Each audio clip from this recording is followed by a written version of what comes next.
What up peeps? Influenza, TheSneakerLeaker. Een hele goede dag. Natuurlijk een good afternoon en een buenas noches. Hangt er vanaf wanneer je deze filmpje aan het kijken bent. Maar welkom bij het kanaal en welkom bij een gloednieuwe Weekly Windup waar we de hyped, limited, exclusieve sneakers van de komende week even gaan checken. En natuurlijk een kleine recapje van wat verleden week is gebeurd. Er zijn wel wat sneakers uitgekomen in de laatste paar weken, dus we hebben het wel best wel druk gehad. Ook nog over de laatste 2-3 weken hebben we al Yeezy Day gehad en Sneaker Day. So there was a plethora of sneakers die uit zijn gekomen. Snap ik dat naar al die sneakers are selling out deze tijden, want we hebben niet zoveel expenditures of extra geld die we aan deze luxury items kunnen besteden. Dus er zijn wel wat sneakers die niet uitverkopen. Ik moet wel zeggen, de Jordan 1 Yellow Toe of de Jordan 1 Taxi was one of the sneakers die wel gewoon is uitverkocht op dus exclusive access en met de normale release. That stuff gewoon sold out. Obviously not all of them. Er zijn nog genoeg keuze van sneakers op de sneaker app die nog steeds available zijn. Most of them in de size 47.5 gang or in de size 13 gang zijn wel de deur uit. But there are a lot of gangbare maten nog steeds available voor veel van deze sneakers. Maar that does not take away from the sneakers die dus deze week uitkomen. So let's get right into this one. Dus de sneakers voor week...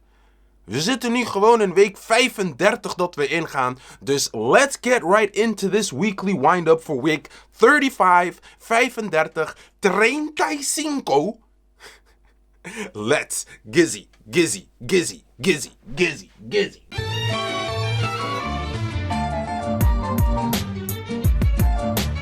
The new barbarian.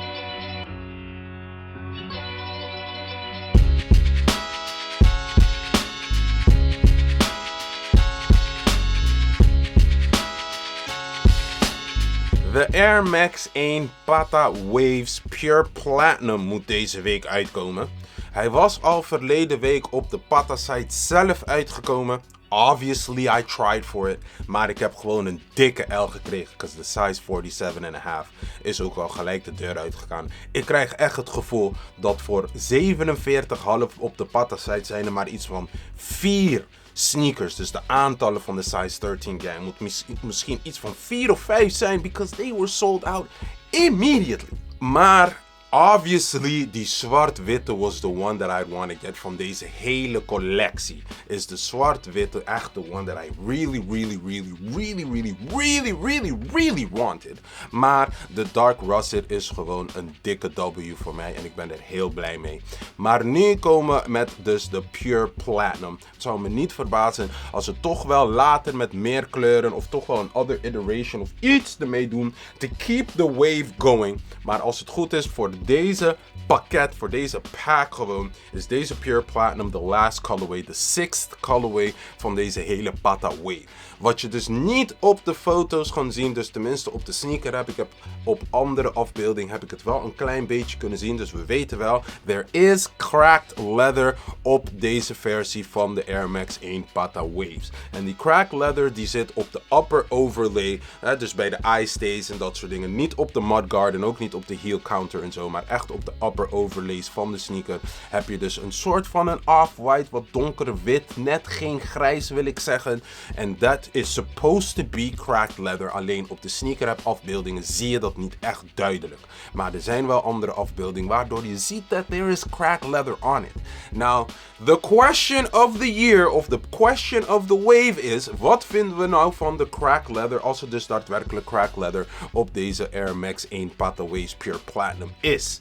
Dus van de afbeeldingen die ik wel heb gezien, you can see that there's cracked leather on the upper of it. Nou, ik moet wel eerlijk zeggen, and I have to keep the same energy, ik ben niet de grootste fan van cracked leather op een sneaker. Dus we hebben het ook nog bij dus Jordan 1's gezien, die cracked leather, en I don't know really how I have to feel on this cracked leather idee op sneakers. Het kan wel goed uitpakken if you want to make it look a little bit older, a little bit more used, a little bit more vintage en zo. Kan ik het ergens begrijpen. Maar I don't know of het goed uitpakt bij deze Air Max 1 Patta Wave. Ik ga sowieso voor deze Pure Platinum. Sowieso. Maar I don't know. Once I have it in hand, or if I ever get the chance to get it in hand, want ik heb hem nog niet in hand gehad, I don't know how I'm gonna feel about the cracked leather. Nou moet ik wel zeggen dat met de mudguard in het wit en dan de cracked leather soort van in een off-white colorway en dan heb je die grijze mesh. Het klopt wel. Het klopt wel. Maar hoe ik het in de afbeelding zie, that you don't really see the cracked leather, vind ik die sneaker doper dan het idee dat ik op het moment heb van de cracked leather op de sneaker. Maar dit is de last iteration of the last official iteration. Ze kunnen het misschien extenden, maar dit hoort dus de laatste iteration of de laatste colorway zijn. Dat totaal 6 colorways is van dus de Patta Waves Air Max 1 pakket. Waardoor ik nog steeds die zwarte de doopste vind. De Dark Russet die ik wel in hand heb, vind ik ook wel dope. It's not de doopste van de hele collectie. Ik vind persoonlijk de zwarte de doopste van de hele collectie. En er zijn ook genoeg mensen die zeggen, nee man, de Monarch is the one. But I like the black one the most. Maar dus dat!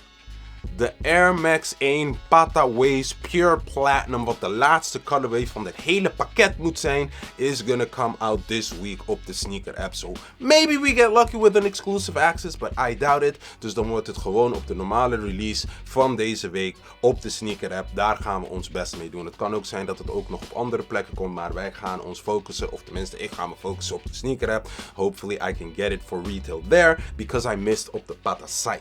Let me know in the comment section. Did you guys get it from the Patta site zelf? Is die al binnen? En als die al binnen is, give your opinion on the cracked leather of the sneaker. Does it make the sneaker complete? Of zeggen jullie, I would have wished dat het een andere materiaal is. Misschien een zware upper of iets anders in plaats van cracked leather op de sneaker. Maar dus dat, de Air Max 1 Patta Waves in een pure platinum colorway moet deze week uitkomen. En sowieso we're gonna try for it. Sowieso.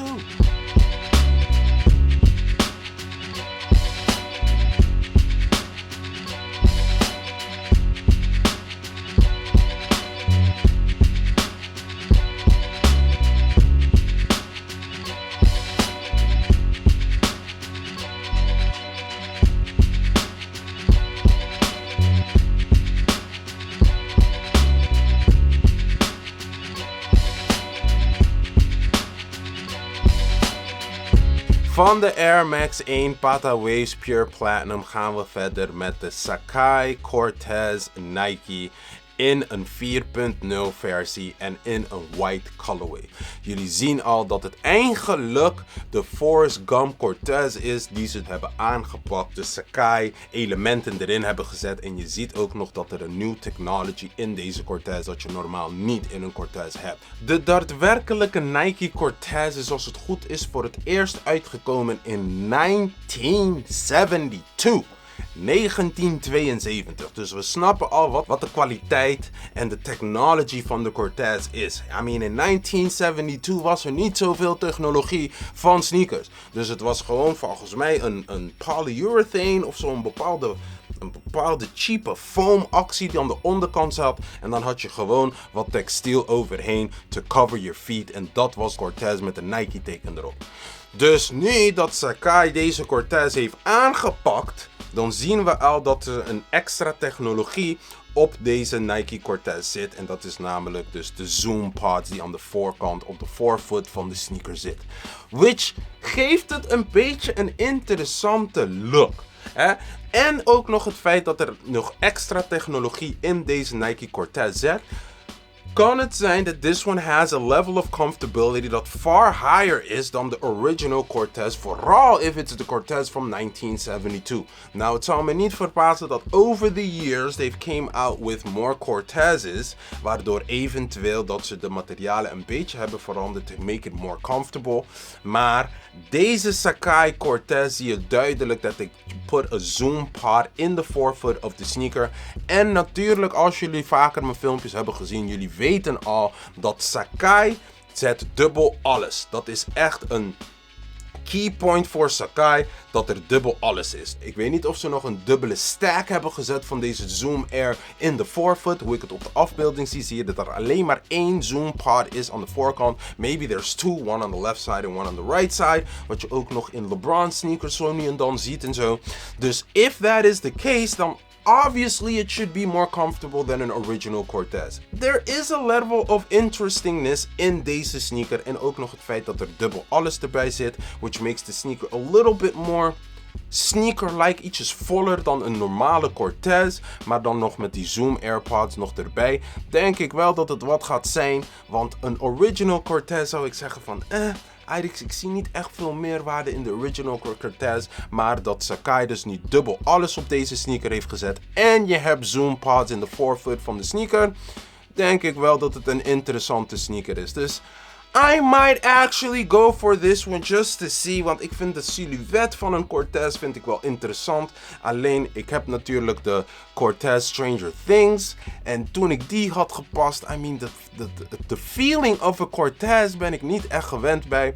En I don't know if I can feel it, dat ik zeg van ja man, dit is een sneaker dat ik gewoon voor 4, 5, 6 uurtjes gewoon kan dragen en zo. I don't think it'll be that comfortable. Maar met die Zoom pods erbij en de dubbel alles op deze sneaker, it gives it more of een vollere sneaker. Dus ik krijg echt het gevoel dat die Cortez echt richting een R-Star is met gewoon een outsole en dan wat textiel aan de bovenkant. Deze sneaker, dus deze Cortez met die Sacai samenwerking, it makes it more of a sturdy sneaker naar mijn idee. En nog die kleuren erbij, ook nog dope. Je ziet ook nog wat grijze accenten in de sneaker om het echt nog compleet te maken. Maar met dubbel alles en die Zoom pods, I think this is a successful collaboration.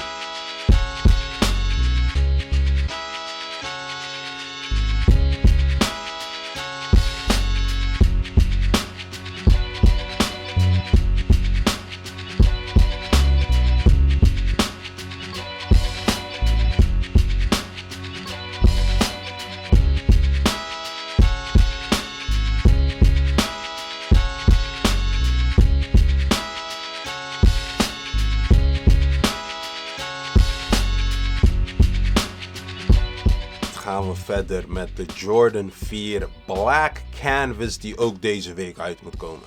Nou, we hebben al de Blank Canvas gekregen en dat was een women's exclusive. Het was een all-upper van canvas in een soort van off-white colorway. En de bedoeling was dat je dus die canvas kon customizen en allemaal kleuren erbij zetten. En dat je gewoon een blank canvas om gewoon je ideeën op die sneaker te zetten. Nou, ik vond persoonlijk dat die blank canvas echt wel een dope sneaker was voor een women's exclusive. De colorway was dope, de materialen zagen er dope uit. En je ziet ook nog dat zelfs de canvas materiaal ook nog op de midsole van de sneaker was. Dus dat is wel goed uitgewerkt, no blemishes en zo. Wat ik ook nog bij die sneaker had gezegd is dat het schoonmaken en de creasing van die sneaker is wel moeilijk. Because het schoonmaken van canvas is al pittig en het creases very easily. Vooral bij dus de toe box, dus waar je dus veel van die creasing gaat krijgen. En als je die schoen gaat dragen, that is hard to keep pristine, omdat het een canvas materiaal is. Maar voor de rest, die sneaker was echt wel dope. En ik vind het jammer dat we not get a W for retail voor dus die blank canvas. Nu komen ze met de black canvas uit, dus dan wordt het wat trickier to be customizing the black canvas. Persoonlijk dan, want ik vind die blackness van deze canvas vind ik echt wel dope. En die moet ook nog zo blijven. I wouldn't want to put any light colors over the sneaker. I think personally it'll ruin the sneaker. Maar dat wil niet zeggen dat if somebody else denkt dat ze dus een dope graffiti of een dope print op dus deze zwart canvas kunnen zetten. I mean, go right for it. I mean, do whatever you want with your own sneaker. Alleen, ik vind persoonlijk, I would leave it as is in een zwarte colorway met de canvas upper. En een extra detail dus dat deze heeft, dat de blank canvas niet heeft, is dat de mudguard is in het zware. Dus dat is nog een extra detail bij deze Jordan 4 Black Canvas dat de Blank Canvas Women's Exclusive niet heeft. En deze zwarte canvas met dus de zware mudguard is een men's exclusive. Dus deze komt wel gewoon to de size 50 of size 52.5. Dus de size 47.5 gang, of de size 13 gang gaat gewoon aanwezig zijn. Dus daar ben ik heel blij mee. Hopelijk hebben ze genoeg paarden in de size 47.5 gang, zodat I can get one for retail, because jullie snappen het al, Jordan 4, helemaal in het zwart, canvas. Dus omdat die moeilijkheden met canvas, met het schoonmaken, met de creases, dat vind ik wel ietsjes minder, but it's black canvas. Dus dat is wel een dope aesthetic op de sneaker. En dat er zware op de sneaker is, en daar zijn we echt wel blij mee.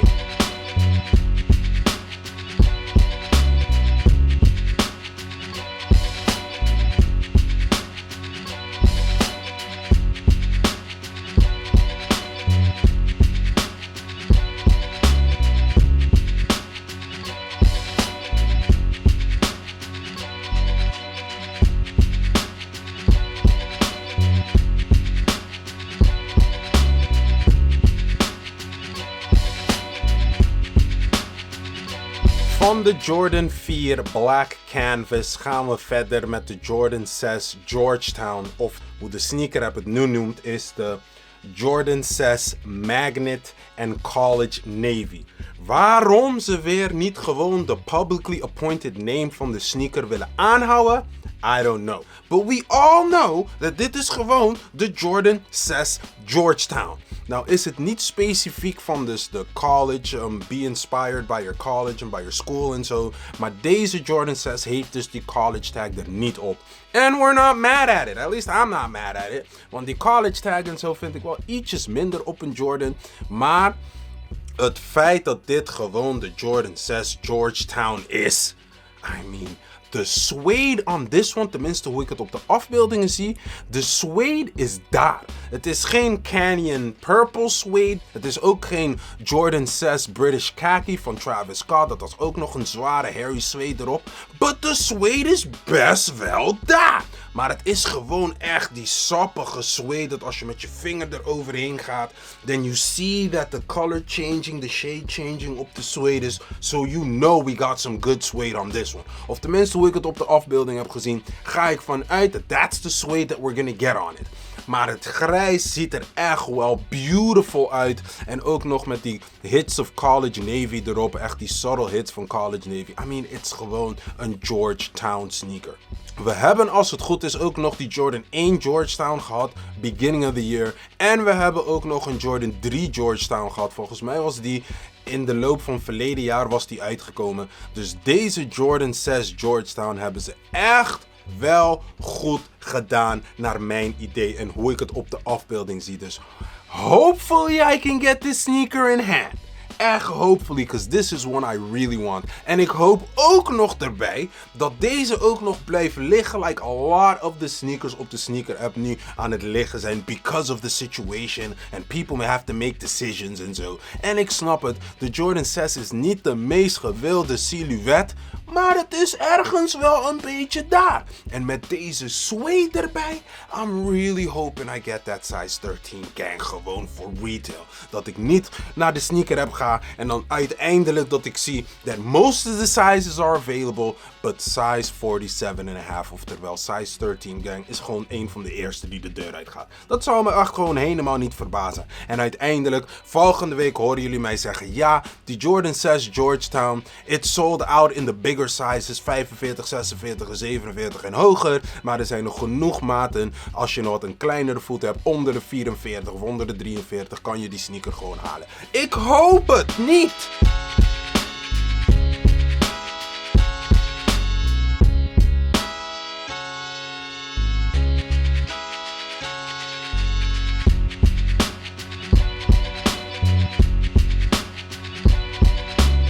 Maar dus dat pieps, dat was de Weekly Windup van week 35. Dus er zijn wel wat interessante sneakers vooral, of tenminste persoonlijk dan, die Black Canvas. Jawel man, Zoom Pods bij een Nike Cortez en we snappen echt wel wat die Air Max 1 Patta Waves gaat doen. So let's get right into this recap, want daar hebben we ook nog weer een Patta Waves die uit was gekomen. En ook weer een Jordan 4. So let's get right into the recap van week 34, 34, 34. Let's gizzy.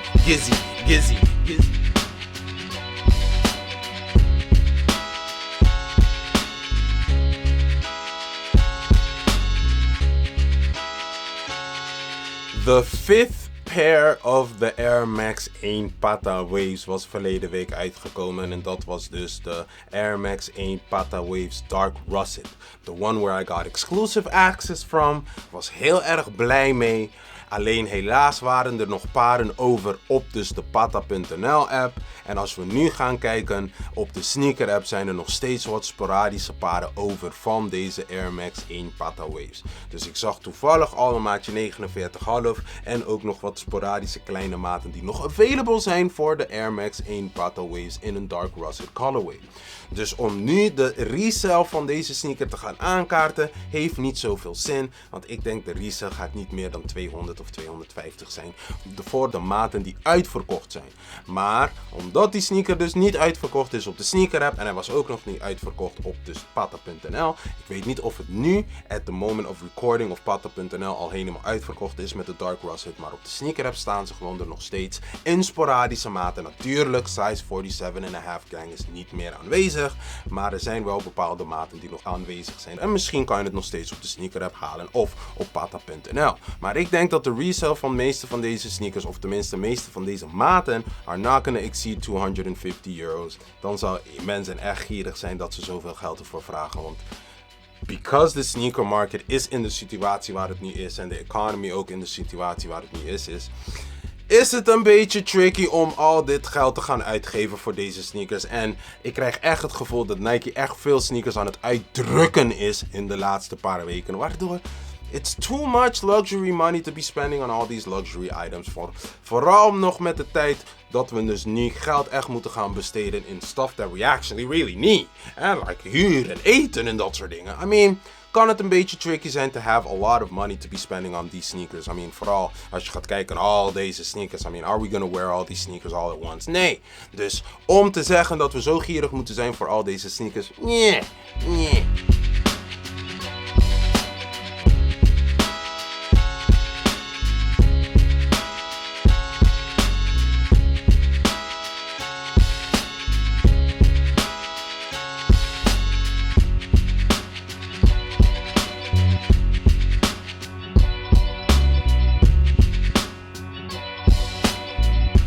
Van de Dark Russet Air Max 1 gaan we verder met de Jordan 4 Canyon Purple Women's Exclusive, die al een paar keren is uitgekomen. En verleden week was die official release op dus de sneaker app op een normale wijze. We hadden al exclusive access gehad, dus bepaalde mensen. Het was ook nog een soort van een exclusive access op Sneaker Day. En nu hebben we dus de normale release meegemaakt.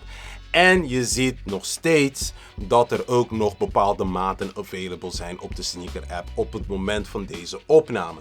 Het zijn wel voornamelijk kleinere maten, dus maatjes 40 en kleiner. Dus alle grote maten zijn echt wel gewoon de deur uit. En dat snap ik ook helemaal, want vooral de 47,5 gang die is ook al gelijk de deur uit. Because I got an L for it, you know I tried for it. Maar de kleinere maten zijn gewoon nog steeds available. Wat ik wel ergens een beetje jammer vind, want ik vond deze sneaker echt wel dope. Dus ik vind het jammer that I did not get it in my size. Maar ik vind het ook nog jammer that it's still available in de kleinere maten. For the people that are still een beetje in de twijfel en een kleine maat hebben en zeggen van I'm not too sure of ik het nog wil halen. It's now still readily available. Je kan het nog steeds gewoon halen. En als je het niks vindt, kan je het gewoon boendroog terugsturen. Maar that hairy suede op die Jordan 4 is gewoon daar.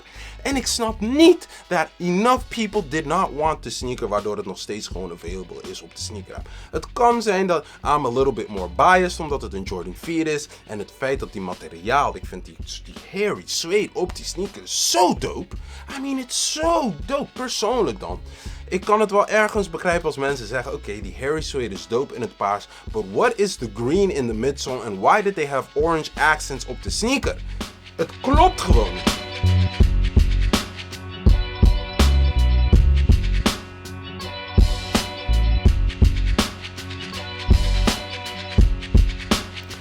Maar dus dat, peeps. Dat was de Weekly Windup van week 35, 35. En natuurlijk de recapje van week 34. Klein beetje 34, 33. 34. Als jullie deze filmpje dope vonden, gun je boy die like. Als jullie vinden dat andere mensen dit soort informatie ook nog eens moeten weten. Dus dat het feit dat de Canyon Purple hasn't sold out. De feit dat de Dark Russet hasn't sold out. En ook nog het feit dat de Pure Platinum deze week uitkomt. Gun je boy die share. Ik hoef jullie niet uit te leggen wat jullie met de subscription button moeten doen. En volgens mij YouTube doet ook niet al te moeilijk met het algoritme van de subscription button en dat soort gekke dingen. Maar die notification bell. Als jullie die aanklikken, krijgen jullie elke keer weer te weten als ik weer een nieuw filmpje drop. En dan blijf ik het zeggen. Every single time again, let's keep this culture going. Jullie weten zelf. Ik weet dat jullie het zelf weten.